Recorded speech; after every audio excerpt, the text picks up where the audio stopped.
ver, voy a ver si les puedo presentar ahora. Ah, es que está...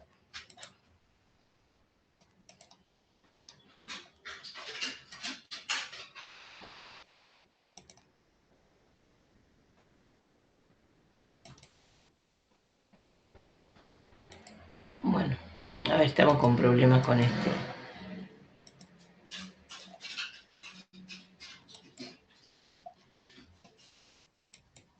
Vamos entonces a... Esperen, les voy a tratar de...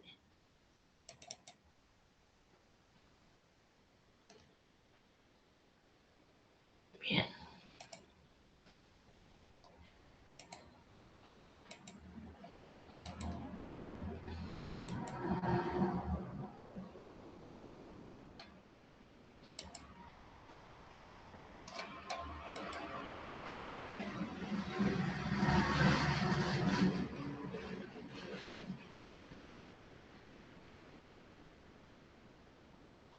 Bueno, no lo estoy pudiendo compartir, no sé por qué.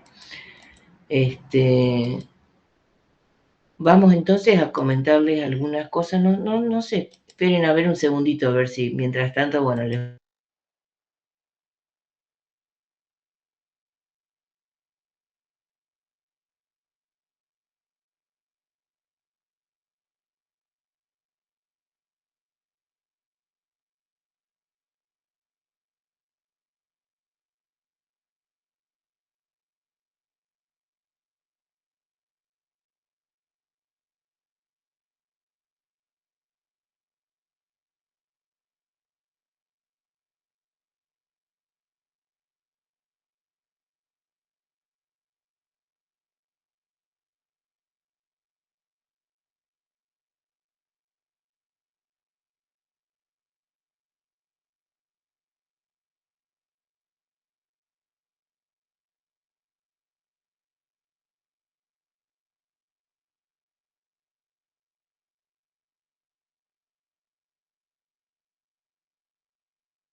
Hola chicos, ¿qué tal? Buen día, ¿cómo andan? Les consulto, ¿la profesora Mercedes se ha conectado por casualidad? Ah, recién, porque me presento, también soy docente de la cátedra y me conectaba ahora y dije, qué raro que Mercedes no esté. Bueno, no importa, aguarden que yo le voy a avisar que estoy conectada por las dudas. Gracias por avisarme, esperen que por si acaso tuvo algún inconveniente, yo le aviso. Les estaba hablando y de repente se le cortó. ¿Así fue? Eh, eso,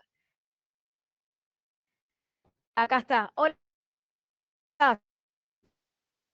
Ah, perdón. hola No, un Merce, ¿me corte y escuchás? se... No. ¿Qué tal? Sí, sí, perfecto. ¿Cómo estás?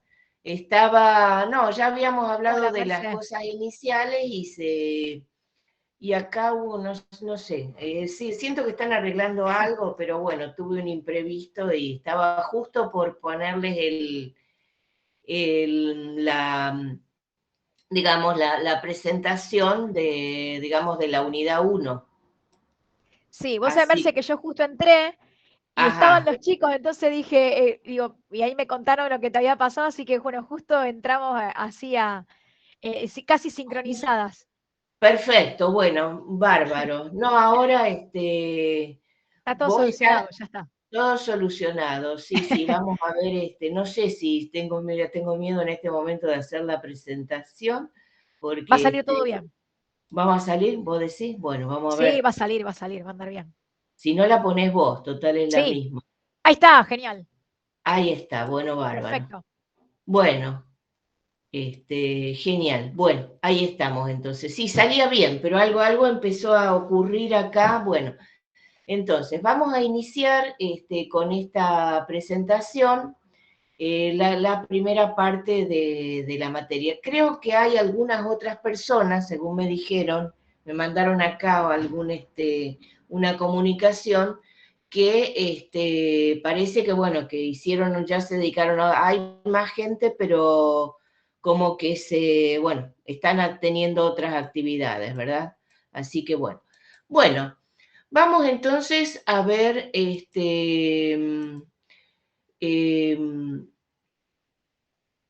vamos a ver qué pasa con el tema de las organizaciones. La sociología y el trabajo en las organizaciones, que es básicamente el tema de la unidad 1.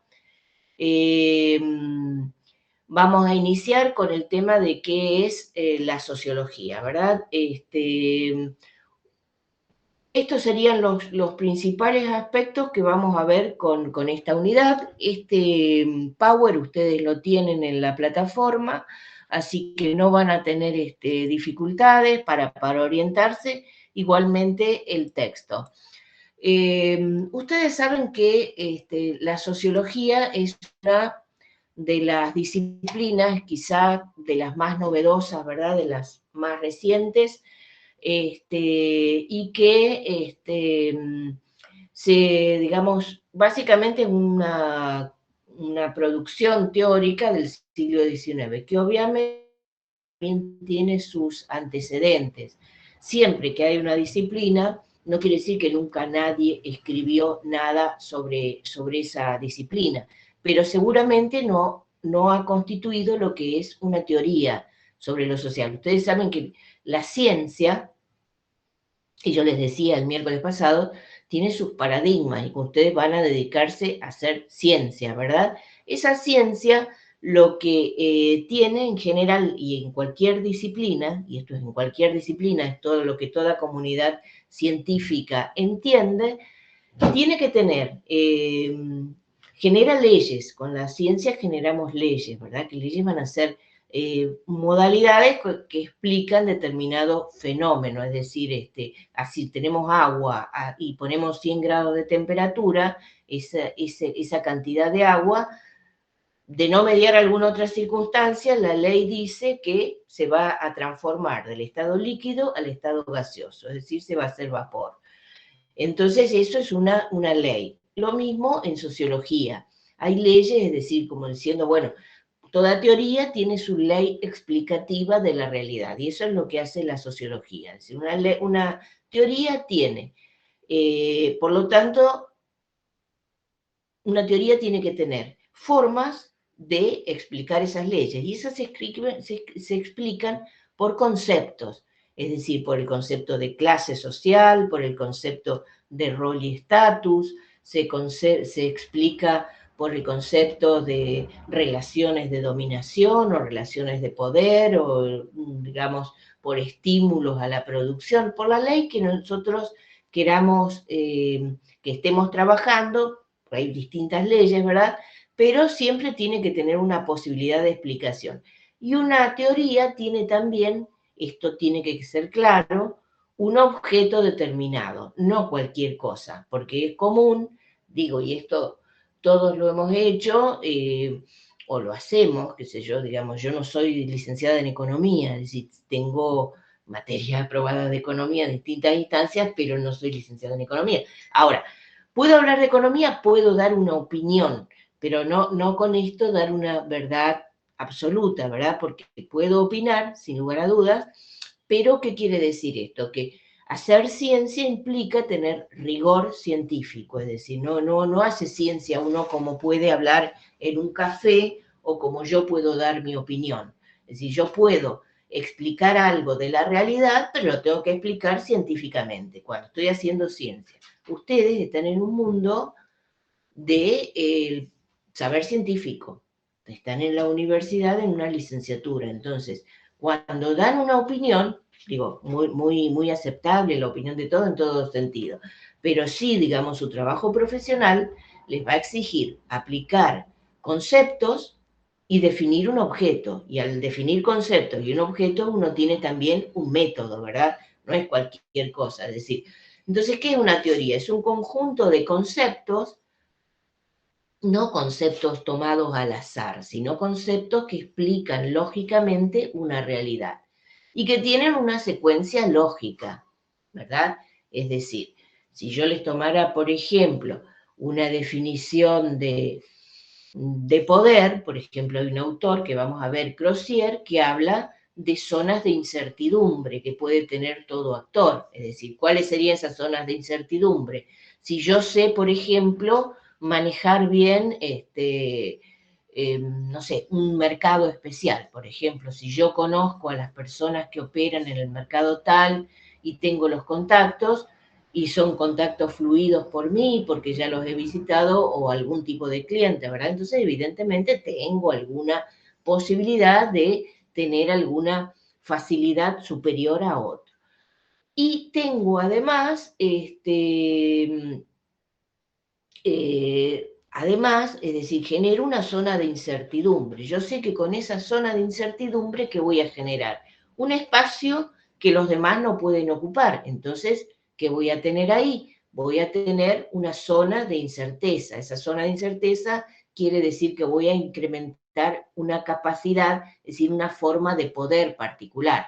Entonces, bueno, se dan cuenta que esa situación nos lleva a nosotros a tener la posibilidad de, digamos, de tener una teoría que me explica una parte de realidad, después más compleja, pero no viene el caso, ¿verdad? Estoy hablando que tiene que ser una explicación lógica.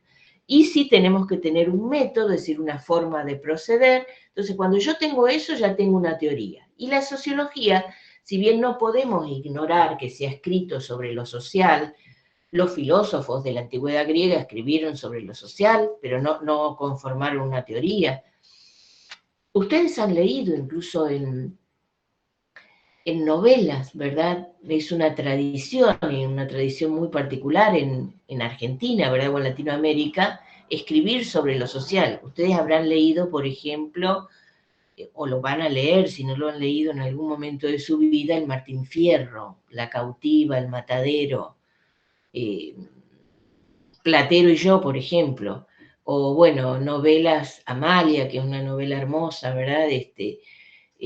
Dentro del romanticismo, ¿verdad? Que es una forma que se vinculaba a la política, daban cuenta de lo que pasa, o sea, nadie puede decir que el Martín Fierro no nos cuenta o no interpreta problemáticas del gaucho, o no, o digamos, algunos se entiende perfectamente cuál era el problema, qué le pasa al gaucho cuando llega un modelo distinto, ¿verdad? Se aparece un Estado, el gaucho que era medio un poco anarquista o anárquico, como quiera llamarse, ¿verdad? En sus formas de proceder, digamos, que vivía como más libre, ahí lo mandan a pelear con los indios, y el gaucho no se peleaba tanto con los indios porque vivía en una zona de frontera, ¿verdad? Entonces, un montón de problemas que aparecen en realidad cuando en Argentina se instala un modelo agroexportador de propiedad de tierras con una... Perfecto. Ahora, ¿hizo una teoría sociológica Miguel Hernández? No, no es una teoría sociológica. Eso es lo que se llama ensayo. Yo cuando escribo mezclando cosas, hago un ensayo. Pero si voy a hacer ciencia, tengo que tener rigor científico. Entonces, la sociología cuando nace, se entiende que ha formado y ha conformado una teoría. Bueno, y los primeros sociólogos los van a encontrar con Durkheim, Carlos Marx y Max Weber. Después está Parsons y muchos otros sociólogos posteriores, pero esas son las principales corrientes de interpretación, ¿verdad? Y entonces, la sociología, ¿qué intentará explicar? Porque toda ciencia tiene un objeto, o sea, yo no hablo de la realidad toda, o sea, sí puedo tomar, básicamente, cuáles son las formas en que esas colectividades humanas se interrelacionan entre sí. Entonces, yo le voy a dar importancia a cómo esas colectividades humanas, esas sociedades, llamémosle así, se vinculan, se sostienen, digamos, o por qué se sostienen como vínculos, cuáles son, cómo pueden cambiar esos vínculos, o bien cómo pueden reproducirse, es decir, cómo se sostienen, cómo se mantienen unidas esas colectividades, ¿verdad? Y cuáles serían las particularidades de esos nexos que mantienen entre sí, ¿verdad? Entonces, la idea es ver cómo las personas sostienen esa interrelación, si son valores, si son modalidades productivas, si es digamos, está en la producción, bueno, dependerá de cada teoría, pero yo le tengo que dar una explicación. ¿Cuál es el nexo que sostiene a esas poblaciones y cómo las cómo se pueden cambiar o bien cómo se pueden reproducir, sostener esas instancias por las cuales las sociedades se mantienen unidas, ¿verdad? Bien, ¿alguna pregunta hasta aquí? ¿Algo que quieran comentar, ampliar, preguntar?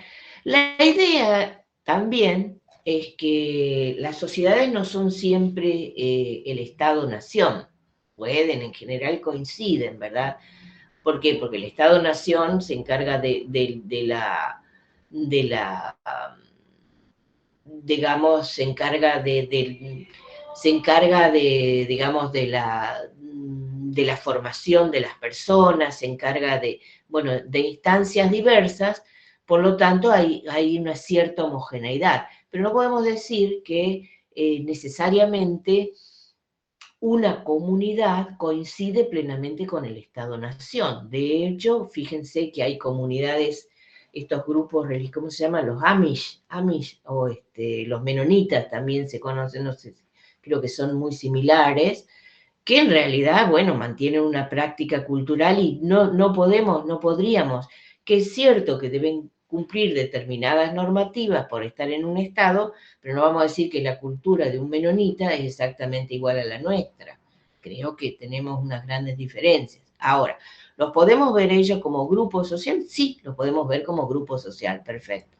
Bien, entonces, la idea es que existen también, además de la gran sociedad en la cual pertenecemos, que evidentemente nos trae valores, nos trae formas de proceder, existen también circunstancias por las cuales nosotros podríamos decir que estamos en grupos. ¿Y podríamos pensar acaso que una organización constituye una sociedad no igual a la sociedad total, es decir, digamos, en general, entonces decimos, una sociedad coincide con el Estado-Nación, es decir, nosotros podemos pensar, por ejemplo, qué sé yo, así como hablamos del argentino con sus problemáticas particulares y bondades particulares también, podemos hablar seguramente del alemán, y pensamos en el alemán, ¿verdad? Y bueno, sabemos, todos tenemos una caracterización, una especie,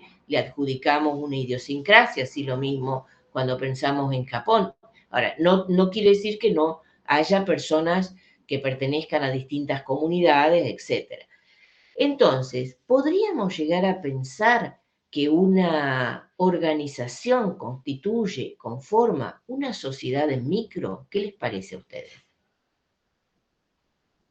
¿Podría ser? Así como decimos, bueno, evidentemente en una sociedad tenemos particularidades, singularidades, las tenemos, etc. ¿Podríamos llegar a pensar que la cosa se arma de otra forma?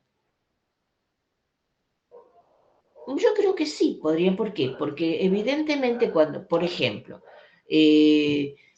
los estudiantes tienen también distintas características, o sea, a lo mejor, fíjense, las personas que estudian medicina o ingeniería, ¿verdad? O no son las mismas las que estudian filosofía o las que están en agrarias, o sea, hay ciertas particularidades que nos hacen, incluso fíjense en una organización que en sí es muy similar, como que es el estudiante universitario, pero evidentemente, por más que tenga similitudes, un trabajador, ¿verdad? Un obrero dentro de la rama de la metalmecánica, no es lo mismo que un obrero dentro de una industria siderúrgica, ¿verdad? Que tiene altas tecnologías y no deja de estar contratado a lo mejor como obrero, ¿verdad?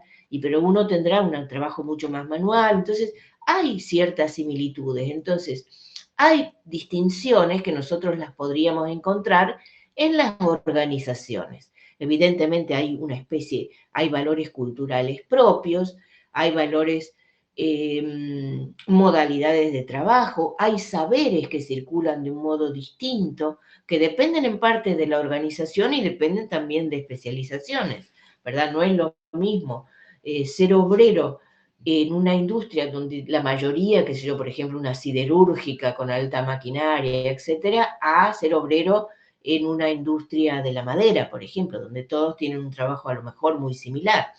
Entonces, en las organizaciones es probable que también tengamos esas culturas particulares, singulares, ¿verdad? Entonces, ¿qué sería una organización? ¿Qué idea tienen ustedes de qué es una organización?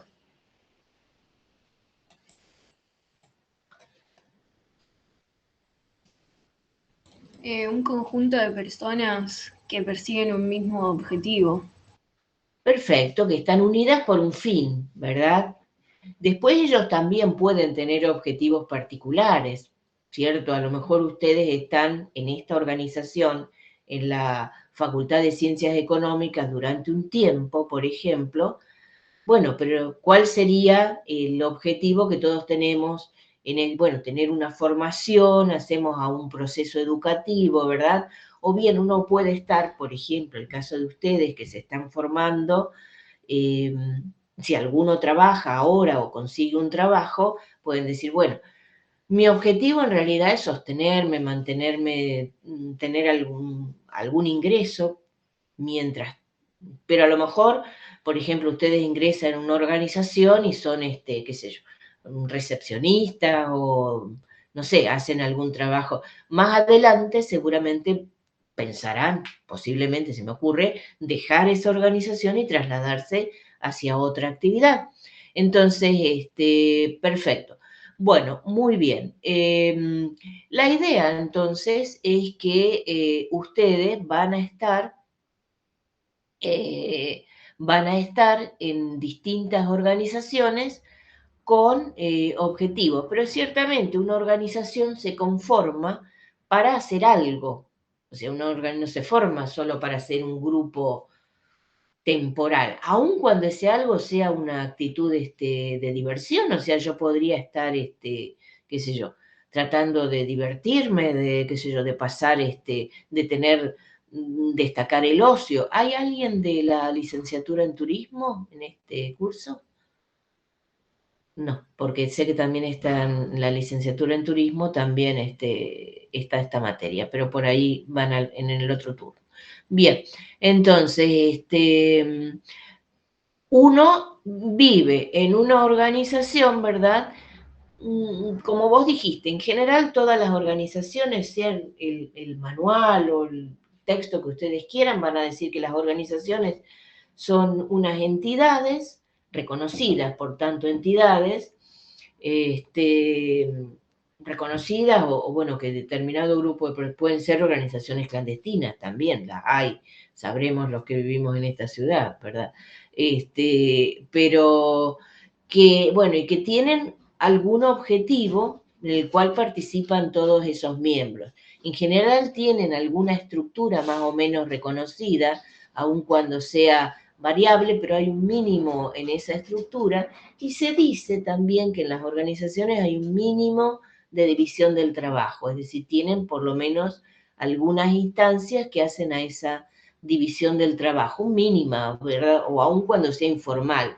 Para ser organización no tiene que tener un cuadro burocrático ya necesariamente definido, pero sí tiene que tener, digamos, alguna función que cada uno sabe que va a hacer. No se podría estar haciendo todo, ¿verdad? Entonces,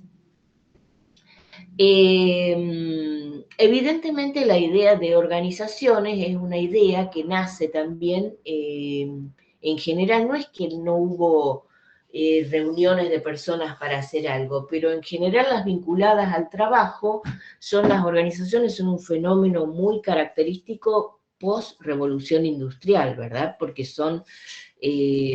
anteriormente sí las personas se reunían, pero el trabajo era más familiar o de grupos informales, estaba esa relación maestro-aprendices, ¿verdad? En talleres, donde nunca había más de 4 o 5 personas y en general siempre de un grupo familiar, pero digamos, la industria, la maquinaria, la revolución industrial fue trayendo justamente esa maquinaria, esa aglutinación de trabajadores, y ahí es donde empiezan organizaciones, tanto las destinadas a la producción, como después se ve justamente la relevancia que tiene la idea de organización en las personas y se hacen organizaciones para otras actividades, hasta para las actividades de defensa del trabajador, por ejemplo, en el sindicato, etcétera, etcétera.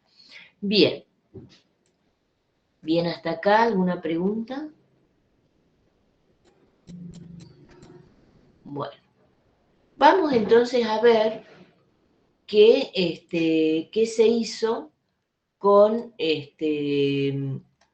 con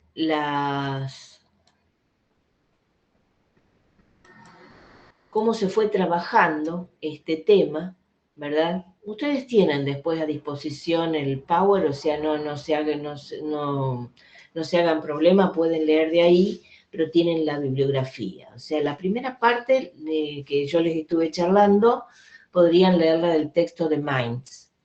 Y esta segunda parte la podrían encontrar en el texto de López Pintor, ¿verdad? Bueno, uno de los primeros autores que habla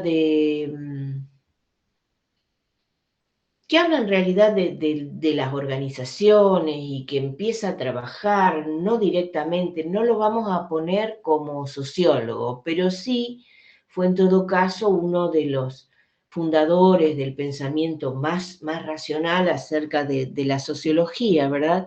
Que fue Saint-Simon. Saint-Simon es francés, por eso, si no tienen problema, pronúncienlo como Saint-Simon. Él habla hay como formas, ¿verdad?, en que las personas van asegurando digamos, esa estructura sucesiva, ¿verdad? Y bueno, que evidentemente hay factores vinculados a lo político. Él empieza a ver esa idea de responsabilidad que tienen en las sociedades contemporáneas quienes dirigen las organizaciones de producción, ¿verdad? Porque bueno, estamos en un momento donde no había defensa laboral, ¿verdad? Fíjense, a fines del siglo XVIII no había legislación laboral porque recién empezaba lo que se llamaría la revolución industrial. Y evidentemente tampoco había contrato de trabajo. Uno salía a la calle y veía quién lo podía contratar, o sea, era toda una situación de incertidumbre.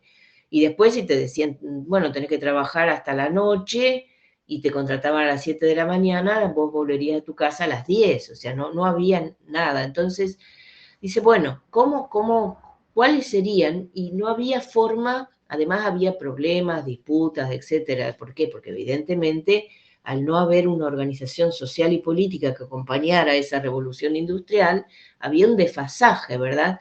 Entonces no es, digamos, no son los mismos problemas laborales que existen en la actualidad. Entonces, esas sociedades, fíjense que Saint-Simon dice, bueno, evidentemente en las sociedades anteriores, ¿quiénes mantenían esa idea de orden, de equilibrio, de responsabilidades? Pues eran sociedades basadas en un orden religioso, ¿verdad? Queramos o no, fíjense que eran sociedades donde estaban condicionadas por todo lo que era el clero, ¿verdad? Y el clero y la nobleza, ¿verdad? Esa idea que el clero le traspasaba el poder al señor feudal o al noble que ejercía ese poder, y digamos, mal o bien, autoritario o no, pero digamos, a ver, se respondía a ese señor, ¿verdad? Que podrá haber sido un tirano, pero la gente sabía dónde está. La idea es que, digamos, al producirse esa modificación no había un orden garantizado, sobre todo en el mundo laboral, y que le llevaban nada menos que un mínimo de 12 horas a las personas, y si eran menores igual, y si eran mujeres también, y si eran hombres posiblemente bastante peor. Pero entonces, ¿qué ocurre? Saint-Simon, fíjense que trabaja uno de los puntos que, y a pesar de que no lo consideramos sociólogo, porque no conformó esa teoría, Saint-Simon trabaja un punto que se está, digamos, destacando en la actualidad, que es lo que se llama responsabilidad social empresarial. ¿Por qué? Porque él le asigna a todos los que hoy llamaríamos los CEOs, o serían los gerentes o los directivos, llamémosle de modo más general, de las organizaciones, la responsabilidad de aproximar normas reconocidas, hacer normas justas y ser justos para transmitir todo ese orden que uno está 12 horas o 14 horas, entonces da una idea de orden a la sociedad general, ¿verdad? Y entonces ahí es cuando lo transmite. Entonces, fíjense que se puede rastrear de alguna forma esa idea de responsabilidad social de modo tan relevante como se lo trabaja ahora. Y es lo que Saint-Simon dice, ojo, es cierto que estamos en un nuevo orden, hay un nuevo orden productivo, pero ese orden productivo no tiene todavía una organización social, política y en el derecho que enmarque a las personas. Y las personas son justamente seres humanos. Entonces, bueno, la responsabilidad estaría al verse destruido el orden anterior, Revolución Francesa, ¿verdad? Digamos, y nuevo, digamos, aparición de un Estado, el Estado no alcanzaba en ese momento a dar toda la legislación o lo que fuera. Entonces, quedaba mucha responsabilidad y siempre va a quedar a cargo de quienes tienen la función de organizar la producción en general y la organización en particular, ¿verdad? Porque ahí es el lugar donde se aprende, no había otro tipo de formación. Bueno, ¿alguna pregunta de Saint-Simon? ¿Más o menos claro? Bien. En el caso de Comte, ustedes tienen, bueno, un autor que seguramente lo han visto, que es uno de los principales pensadores dentro de la corriente positivista y que perfecciona la teoría de los tres estadios, ¿verdad? En realidad, Comte se entiende que ha leído muy bien y de hecho trabajó después de Saint-Simon. Saint-Simon es el primero que esboza la teoría de esos estadios y,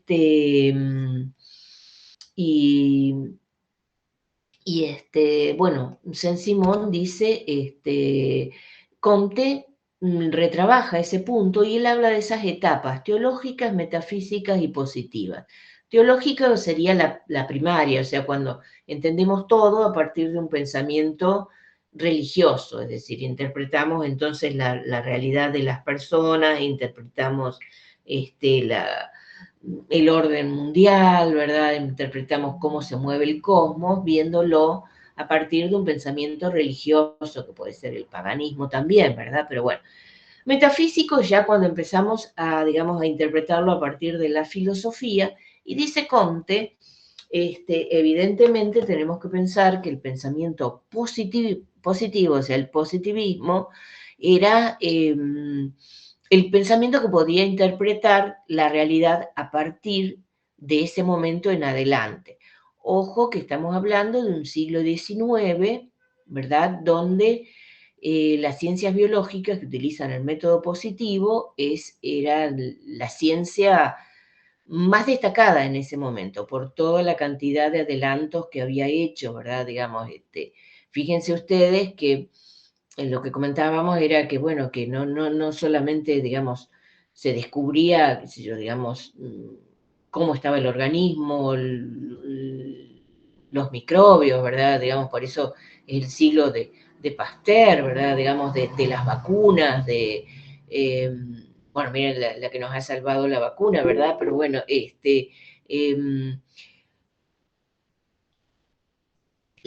digamos, una cantidad, digamos, de sectores que van llevando a esa realidad.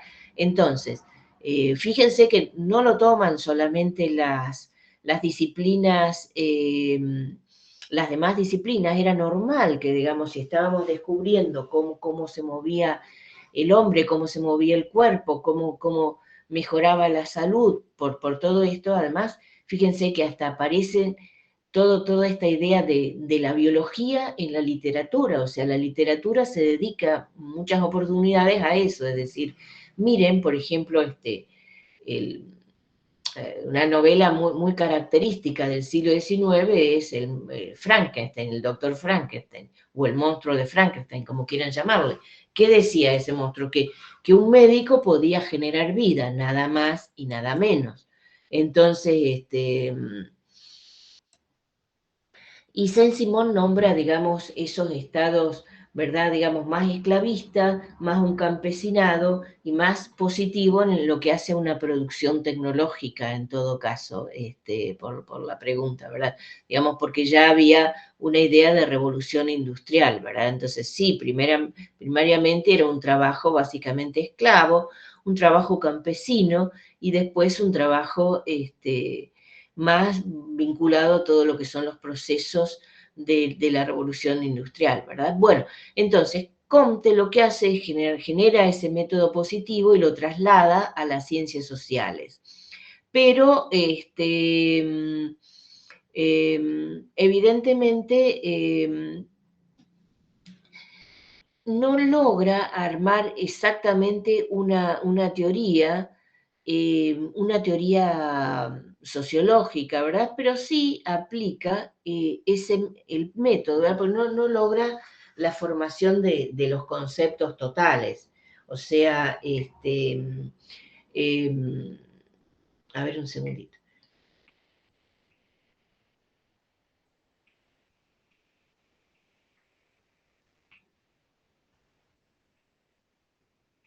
Bien, sí lo logra posteriormente un continuador que es, Durkheim. Spencer también hace algunos aportes relevantes, ¿verdad? Y básicamente, si bien no es lo mismo que Durkheim, que toma el método, Spencer, que acuérdense que era uno de los promotores de la teoría evolutiva, le da una idea a la sociedad, una idea de órgano. Algo así como que la sociedad es un superorganismo en el cual estamos nosotros. Es decir, también es cierto que la idea de Spencer, que era uno de los autores principales, ¿verdad?, del periodo, lo tenemos que ubicar en el tiempo, del momento en que se expande más el imperio inglés, ¿verdad? Entonces, esta teoría también tiene una especie de promoción. ¿Por qué? Porque justamente ayudaba a decir, bueno, que había una idea de sociedades superiores a otras, y esto, bueno, es así. Pero lo cierto es que le da una idea de órgano a la sociedad, y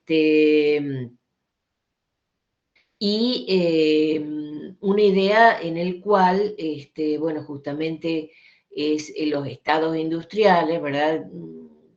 Que al contrario de las sociedades más rígidas, tenían que ser más flexibles, ¿verdad? Y más libres. También es cierto que está esta idea subyacente, ¿verdad? De la idea coercitiva, a una idea de cooperación voluntaria al interior de cada sociedad. Pero también es cierto que está subyacente esa idea de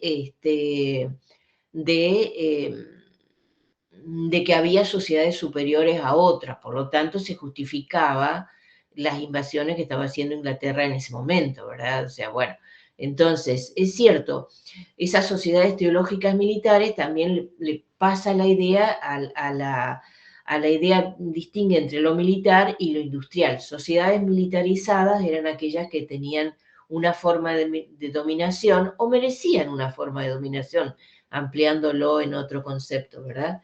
Bueno, ¿quieren que veamos Durkheim, que sería el autor que continúa? Bien. Sí, perfecto. Merce, acá te estoy escuchando Dale, atentamente. perfecto. Obviamente que esta bibliografía, el PowerPoint, como dijiste bien, está obviamente en la comunidad, pero nosotros vamos a aportar también algunos, digamos, algunas palabras, algunos, digamos, texto que aclare, por supuesto, lo que está en la filmina y en la bibliografía, ¿no? por Claro, supuesto. por eso tienen el texto, tienen a disposición el texto de López Pintor, que lo tienen en parte en la plataforma también, creo. Y si no, ya saben, bueno, está todo ahí en el material. Y tienen la síntesis que hemos hecho para la cátedra. Ahora después me voy a fijar a ver si está todo el material disponible, pero bueno, como les dije al principio, el material lo encuentran también y ya está ordenado en la fotocopiadora Balance. Bien, pero perdón, No, está dale. bien, no hay ningún problema, Merced. Bueno, vamos a seguir avanzando un poquito con Durkheim, sí, quien también era sociólogo. En realidad, Durkheim mencionaba, bueno, uno de los autores que puntualizó sobre el término de anomia. No sé si ustedes, los compañeros, o sea, quienes estamos aquí en la clase, conocen, ¿no? Este concepto y que se suele utilizar también en el presente, ¿no? El estado de anomia o la situación de anomia. ¿Saben de qué se trata, chicos? ¿Alguien tiene noción de la idea de anomia o no?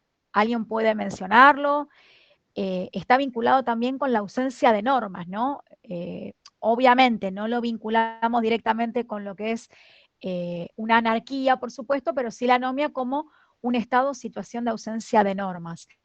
Y por ese lado también, Durkheim lo que propone, en parte, es que las corporaciones pueden llegar a ser una especie de solución, ¿no? Ante este estado de anomia, justamente porque por la transmisión de normas, ¿no? De la situación o el marco normativo, que lo que hace justamente es la organización y que justamente nos rijamos todos por los mismos códigos. Por ejemplo, códigos de ética, ¿no? En distintas organizaciones u organismos. No sé si ustedes conocen alguno o están en vinculación o tienen idea de qué se trata, pero los códigos de ética que también, por ejemplo, en el caso de ustedes que van a ser futuros licenciados en administración, como también en otras profesiones, es lo que regula, por fuera de lo que son las leyes vigentes, lo que regula el ejercicio profesional, ¿no? Justamente por ese sentido es lo que nosotros decimos que las organizaciones o las corporaciones, manejándose a través de estos códigos de ética, justamente pueden brindar un marco normativo para que todos los profesionales se manejan o se rijan, por supuesto, bajo los mismos parámetros. En ese sentido, para Durkheim, el espacio de socialización, por ejemplo, dentro de una organización, es lo que también indica un espacio de transmisión de identidad o transmisión de pertenencia. Justamente de que cada una de las partes que componen la organización sientan un sentido de pertenencia, de identidad, justamente con esta organización y se rijan bajo los mismos códigos. Así que Durkheim tiene un poco la idea, ¿no? De que la organización, repito, no es la salvación, pero es una solución posible ante un posible estado de anomia. Y es lo que él también, en cierto punto, Durkheim, también por la época en la que escribe, puede plantear una diferencia entre lo que son las sociedades primitivas y las sociedades modernas. Ustedes siempre, o sea, el ser humano solo nunca se ha manejado, siempre ha, digamos, convivido en comunidad, ¿cierto? Pero bueno, a fin de cuentas, con el transcurso de la modernidad, por supuesto que las organizaciones se fueron plasmando, ¿no? Y organizando bajo marcos normativos, y por supuesto esto hace la diferencia, ¿no? El hecho de, en una sociedad moderna, siempre piensen la relación con la burocracia, el estado administrativo, ¿no? La cuestión administrativa, como esto también diferencia a la sociedad primitiva, donde incluso sin hablar, sin comunicarse, quizás las reglas eran impartidas por transmisión de generación a generación o incluso sin hablar, ¿no? El hecho de imitar a la otra persona lo que hacía sin incluso verificar o sentirse parte de la organización. Simplemente era por formar parte, de ejemplo, de una familia y vincularse con otras, y con el paso del tiempo, obviamente, esto se ha ido perfeccionando, se ha ido burocratizando y digamos, el paso de la sociedad primitiva a la sociedad moderna permite justamente pasar del estado de anomia, ¿sí?, a un estado más organizado, donde quienes forman parte sienten una pertenencia, ¿no?, o una identidad con la organización. Por supuesto que esto no es de un día para el otro, pero los marcos normativos, por supuesto, tienen predominancia. Bien, en relación al texto que vemos que justo Merce está compartiendo el Power, en relación a Durkheim, justamente, en las primeras líneas se plasma muy bien, ¿no? El hecho de la preocupación de Durkheim por la extensión o la función de la economía y cómo se necesitaba regularla, ¿no? Justamente para que no haya conflictos, conflictos siempre hay, digamos, pero que dentro de todo el hecho de regular y de organizar, ¿sí?, a quienes forman parte de la organización, hace a un uso más eficiente de los recursos y que por supuesto la economía también sea, digamos, la economía sea fluida y por supuesto más equilibrada para todas las partes.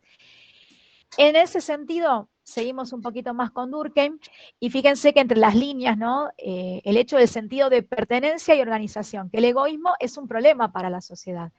Lo que decía antes, ¿no? Que cada uno no puede manejarse por sí mismo, sino que a través de códigos normativos podemos justamente buscar un sentido justo y de equilibrio para todos. Y que justamente el egoísmo de cada uno puede producir la desaparición de la sociedad. Y bueno, para eso necesitamos algún marco normativo que nos organice. Bien, no sé, Merce, si querés agregar, si no sigo directamente No, con no, no, sigamos, Marx. sigamos. Sí, espérate que te baje, Gracias, te Merce. baje. No, Sí, no no hay te. problema. Aparte, Sí, los compañeros, perdón, si los compañeros están leyendo algo que quieren que desarrollemos, no hay drama, pero bueno, lo importante es que está por escrito. Entiendo que Marx, ustedes podrán corregirme si no, lo han trabajado, entiendo que en primer año, seguramente a Marx, a Weber, pero bueno, si no ustedes obviamente me pueden decir, como uno de los autores quizás, bueno, clásicos por supuesto, pero de los más estudiados sobre todo desde el aspecto de la economía, pero desde el aspecto de la sociología tenemos conceptos claves, ¿no? Desde el lado de Marx. A ver, los compañeros, ¿pueden reproducir alguno de ellos? ¿Alguna palabra clave, algún concepto clave que vinculen con Marx? No necesariamente desde la sociología, pero quizás en otra materia que lo hayan trabajado. ¿Conocen alguno? Por ejemplo, proletariado, proletario, ¿qué más? en Introducción a las Ciencias Sociales deben haber visto algo. Ahí está, Plusvalía, bien. plusvalía, Bien, Bianca arrojó por el chat la palabra clave, ¿no? La plusvalía, perfecto. Tenemos por un lado los proletarios, plusvalía, y nos está faltando el otro actor protagonista de esta historia. ¿Quiénes son? Los dueños de La los medios, burguesía, los la dueños de la burguesía, información, exactamente. ¿Los dueños de qué son? De de los medios de producción. Eso, muy bien, exactamente, muy bien. Igual estos conceptos obviamente no es para reproducir de memoria en un examen, pero sí necesitamos saber que desde, digamos, el pensamiento de Marx, estos actores son absolutamente importantes. ¿Por qué motivo? Porque obviamente que desde esa visión, ¿no? El hecho de que, digamos, la estructura económica, ¿no? Esté absolutamente condicionada, ¿no? Y que la superestructura jurídica y política, digamos, influyen totalmente, ¿no? Sobre esta forma de organización. En realidad, lo que Marx plantea es que a través de la organización, ¿sí? Y a través de las empresas, es donde justamente se toma conciencia de la situación. El hecho de mecanizar, obviamente, el proceso de producción, y donde justamente el proletariado aparentemente es una persona que está alienada, que está obviamente que no tiene identidad, que simplemente cumple una función, y por supuesto es la burguesía quien se queda, por supuesto, con la plusvalía, ¿no? Y con y el sentido quizás de explotación hacia el proletario y demás. Acá lo que a nosotros verdaderamente nos importa, o que queremos destacar, es que si bien Durkheim, por un lado, dice que la organización sería como una salvación, justamente para que el egoísmo de cada uno no destruya la sociedad, Marx, por otro lado, desde el lado de la sociología, lo que plantea justamente es que a través, obviamente, de la organización o de las empresas, mejor dicho, es donde se toma la conciencia, ¿sí?, de cuál es la situación vigente. El hecho de que, bueno, obviamente la utopía de Marx en el sentido de que el capitalismo se va a autodestruir, ¿no? Por el hecho mismo de que el proletario va a tomar conciencia de clase, va a tomar conciencia de la función que está tomando y va a llevar a la lucha, por supuesto, para que el capitalismo se destruya, es algo que Marx nunca vio reflejado en la sociedad, por el contrario, diría que puede estar lejano a que esto suceda, pero por fuera, digamos, de este juego de conceptos, lo importante es que dentro de la organización, el proletario forma parte de ella, pero dentro de la organización es donde puede tomar conciencia de clase. Es donde justamente empezaría el proceso de revolución, ¿cierto? Pero bueno, todos sabemos, a fin de cuentas, que Marx, al menos en su vida, no ha visto este proceso llevarse a cabo y creemos que por el momento tampoco, ¿cierto? Puede ser una utopía, pero es al menos un planteo que hace Marx, ¿no? Obviamente, desde el punto de vista histórico y sociológico desde el cual trabaja, y habla de conceptos claves, ¿no? Dentro de lo que vemos en el PowerPoint, para no desarrollar en demasía, el término de producción capitalista, burocracia, la propiedad privada de los medios de producción y demás, obviamente que lo podemos vincular con distintos actores dentro de este ciclo, ¿no? Y que por sobre todas las cosas, la superestructura jurídica y política condiciona, por supuesto, a la económica. En ese sentido, ¿cómo era la visión de Marx acerca del Estado? ¿No? Que el Estado, más que un estado de bienestar, en realidad era un estado que estaba sesgado, obviamente, por una estructura jurídica y política, y que justamente la economía o la estructura económica estaba condicionada como tal. ¿Sí? Así que, bueno, en realidad, en relación a esto, tomar conciencia de clase, lo que estábamos diciendo, por supuesto, antes, podía llegar a conducir a la superación de esta dominación. Acá sí permítanme decirles algo, sin adelantarnos mucho con la unidad 3, pero algo muy importante es que, ejemplo, posteriormente, Marx, Weber y otros autores más que trabajaremos vinculados al concepto de poder, es muy importante que tomemos, ¿sí? La concepción de Marx o cómo él, digamos, vincula la sociología con los distintos actores para que luego cuando desarrollemos la unidad 3, ustedes puedan directamente vincular dentro de esta utopía marxista donde se ve la relación de poder. Así que, si bien acá estamos hablando que por la conciencia de clase se puede quizás superar la dominación, bueno, entiendan que estos conceptos van a ser claves a futuro. Dominación, poder y demás. ¿Sí? Así que, bueno, de Marx, si no hay otra consulta más, porque es un autor bastante conocido, vamos a seguir a Weber. Weber también, obviamente.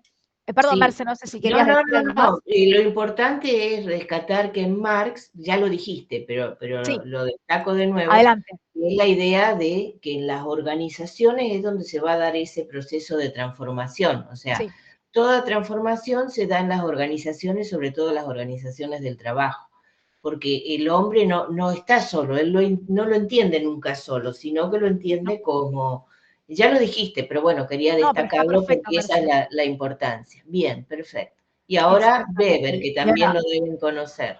Y ahora vamos con Weber, que seguramente, por eso dio la introducción a las ciencias sociales, seguramente los han trabajado, pero bueno, imagínense que para sociología son imprescindibles, y repito, también luego los van a vincular directamente a la unidad 3, sino con otras también, en términos de lo que es el concepto de poder. Ahora, poder y dominación son conceptos diferentes, que ustedes en su defecto podrán decir luego las características de cada uno. En relación a Weber, algo muy importante que yo voy mirando un poquito de Power para no irme de la idea del Power, pero sí también de mis anotaciones. Sí, Weber hace hincapié en conceptos claves como lo que es el capitalismo, ¿no? En términos que el surgimiento del capitalismo y la importancia justamente de esta sociedad industrial, capitalista, que adquiere, digamos, la burocracia, ¿no? Caracteriza al Estado moderno, a este Estado moderno que quizás se diferencia o de un capitalismo racional, se diferencia de un capitalismo eh, aventurero. Esto es importante destacarlo, ¿no? Que uno quizás piensa la burocracia, la administración y la cuestión racional legal como simplemente organización. En ese sentido, sí, marcos normativos, organización, y que por supuesto la cuestión administrativa y burocrática supuestamente contribuye obviamente a que todos podamos cumplir una función dentro de la sociedad y quizás, por supuesto, sea un Estado más equitativo, más justo y demás. Eso quizás es una cuestión un poco más subjetiva. Pero la cuestión objetiva, lo que Weber destaca es que, por ejemplo, en un capitalismo aventurero, ¿sí? en lo que implica el término, ¿no?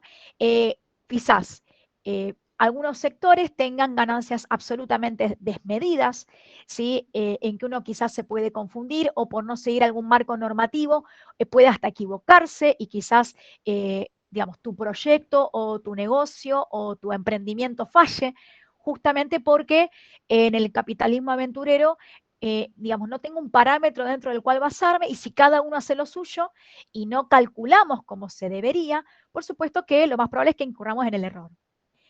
Por otro lado, repito, esto no es un milagro ni una salvación, pero se supone que el capitalismo racional, ¿no? Con arreglo a fines, que tiene que ver con una condición industrial, ¿sí? Donde justamente uno se apoya en el Estado porque tiene justamente, repito, un marco normativo racional legal, es donde justamente la burocracia fija cuáles son estas funciones o las competencias, donde justamente las acciones son prácticamente premeditadas, ¿sí? La acción es planificada, premeditada y donde justamente el error puede ser menor, ínfimo o quizás no exista. Entonces, repito, no es una solución o un milagro o digamos la vía adecuada o correcta, sino que es como Weber menciona y alude al capitalismo y vinculándolo un poco con Durkheim, que es el que mencionamos antes, tiene que ver justamente cómo la organización se supone que es una alternativa o una vía para que todos podamos cumplir una función. Repito entonces, la diferencia entre el capitalismo aventurero y el capitalismo racional con arreglo a fines. Eso es muy importante que lo podamos distinguir y es una alternativa incluso o una visión diferente, por ejemplo, la que alude Marx. Bien, esperen que miro el Power a ver si tenemos Sí, que decir no, algo más. el Power está señalando hasta aquí, hasta Sí, Weber. Pero bueno, les vamos a comentar brevemente, solo porque después lo trabajan al autor Parsons, ¿verdad? sí, Parsons es también un autor, hace una especie de teoría nueva, ¿verdad? Y sí. es que se apoya mucho en los autores anteriores. Parsons es un autor del siglo XX en realidad, pero escribe en un momento no de la revolución industrial, sino de la crisis de los 30 en Estados Unidos. Profe, Sí, discúlpame sobre Weber. Habla sobre un capitalismo aventurero, que es cuando hay ganancias excesivas, y un capitalismo racional, en donde la solución es la burocracia. En realidad, perdón Mercedes que le sí, responda al sí, compañero, sí, en sí, realidad, sí. a ver, es ejemplos de cómo se puede visualizar este tipo de capitalismo. El aventurero como tal lo dice, donde justamente es como que uno se deja llevar, ¿sí? Donde quizás uno incurre en el error por no tener un marco normativo, justamente por quizás no estar organizado, donde justamente puede haber, por un lado, ganancias desmedidas y por otro lado, fallas absolutas y cero ganancias, digamos. Se supone una cuestión utópica y es lo que al menos veía Weber. En cambio, por otro lado, en un capitalismo racional, con arreglo a fines, es donde justamente uno se apoya en el Estado, se supone que tenés un marco normativo donde obviamente está todo absolutamente planificado, donde uno puede incluso tener las reglas premeditadas de juego y donde se supone, por supuesto, que a través de estas reglas y marco normativo se fijan cuáles son las funciones y se puede prever cuál puede ser el desarrollo, cuáles pueden ser los resultados. Se supone que el error va a ser mínimo o cero. Pero digamos, se supone que es un estado aventurero versus uno racional, donde por supuesto contás con las acciones premeditadas y donde podés presuponer cuáles son los resultados. Sería que en uno participa el Estado y en el otro no. Esa sería la idea. Listo. Claro, Es, pero básicamente también vos tenés que ser, digamos, vos podés ser, digamos, estás enmarcado por un Estado, por el derecho básicamente del claro, Estado. exacto. Y en el otro caso sería cuando vos, por ejemplo, solamente buscás obtener algún beneficio, o sea, pero si destruís al otro, si salteas una ley, si haces alguna cuestión digamos, no aprobada socialmente o alguna cuestión O no corrupta. aprobada jurídicamente, claro, exactamente. Claro, Que salga de la entonces, ley, que salga fuera de la ley también puede ser. claro, o si buscas prebendas, por ejemplo, incluso También. vos podés decir, no sería muy racional la actitud de alguien que quiere buscar un monopolio. ¿Por qué? Porque está en contra de una ley. Entonces vos buscar, por ejemplo, algún tipo de prebenda con el Estado también sería, porque vos no estás compitiendo en igualdad de condiciones con todos. O sea, ¿por qué lo pedís? Y porque tenés capacidad, porque tenés llegada, porque lo que fuere, ¿verdad? Por ejemplo, en la especulación financiera fue conocido, ahora que, bueno, pasamos el día de ayer, que todo el mundo recuerda, pero muchos grupos se beneficiaron con un ministro, no me acuerdo cómo se llama, mira, creo que se llamaba Weber, pero que decía el que apueste al dólar, o era Cavallo, el que decía el que apueste al dólar perderá. ¿Y qué pasó? Por el contrario, todo el mundo dijo, bueno, el dólar no era la opción, vamos al plazo fijo. Y menos unos grupos que sí sabían que el dólar a los 2 días iba a triplicarse. Pero, por ejemplo, la mayoría de la gente no tenía esa información. ¿Quiénes la tenían? Y bueno, personas próximas, por afinidades, por lo que fuere, ¿verdad? Pero entonces hicieron una ganancia, triplicaron lo que invirtieron. O sea, si vos tenías $1.000.000, y bueno, no cualquiera lo tiene, pero si vos tenías 1.000.000 o 10 millones y apostaste al dólar, resulta que de repente tenías 30 millones de dólares. Y con leyes que vos decís, bueno, ¿qué ley infringió? Ninguna, porque en realidad lo que pasó es que el ministro se lo dijo, pero sí hubo algo que no fue. Entonces, eso también, aunque a vos te lleve a ganancias, no deja de ser una situación aventurera, porque vos no te enmarcaste en leyes. Mirá si el ministro decía no, vuelve todo para atrás. O puede ser algún tipo de especulación o algún tipo de prebenda, decir, bueno, yo presiono un sector y gano. ¿Por qué? Porque soy yo. Lo que fuere, ¿verdad? Entonces, o bien puede ser el capitalismo de salir a piratear directamente, digamos, a hacer yo voy e invado y digo que, qué sé yo, ¿viste?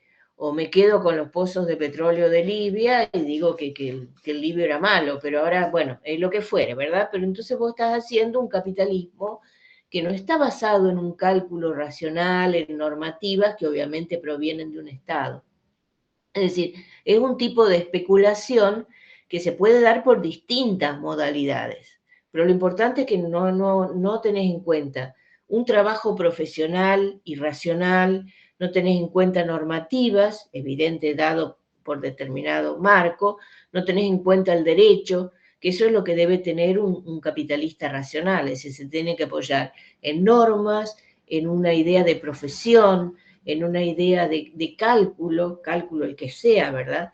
Y evidentemente lo que dice Weber es que la racionalidad burocrática me da esa garantía, que no te la da ninguna otra cosa.